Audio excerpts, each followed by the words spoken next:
So I have really been struggling with this whole race issue that has happened under this Republican administration, this MAGA administration.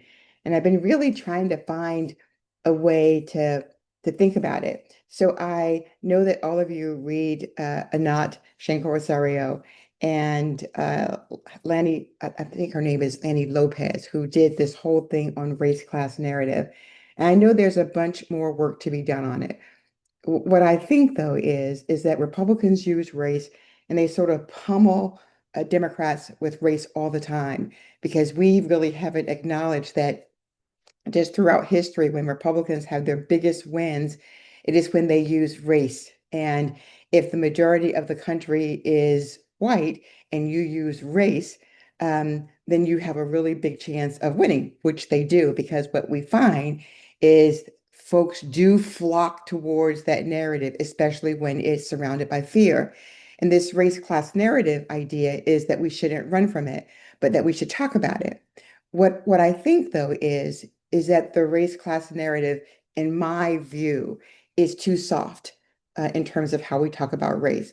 I think that if we're going to talk about race, we have to really get down into what is really happening. I mean, you can say that no matter your zip code, everyone wants, the best schools for their children. But if we really don't put behind it the force of understanding what racism is and how Republicans use racism to get people to forget about everything that is important in their lives other than being white and other than being supreme and other than thinking that someone is taking something from you. If we don't bring that to bear and let folks see for themselves what that looks like, I think we're missing out. And I think that we will not win the way that we need to win and not push away this whole white supremacy narrative and how people are talking about it if we don't fight back harder against it.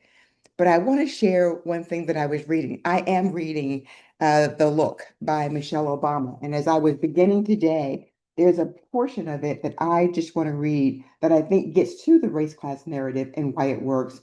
I just think it needs more force. So just listen at this.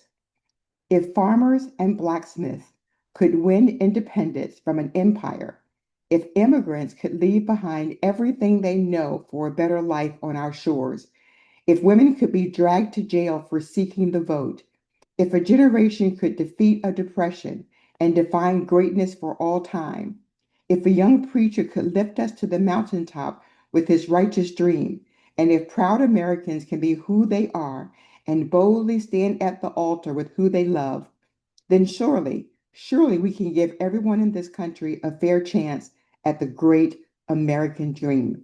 Because in the end, more than anything else, that is the story of this country, the story of unwavering hope grounded in unyielding struggle. And that really does say that no matter who you are, who you love, what color you are, your background, no matter where you come from, in this country, everyone deserves the chance to live the best life that they can. But we all can't do that if the Republicans and MAGA will work very, very hard to divide us.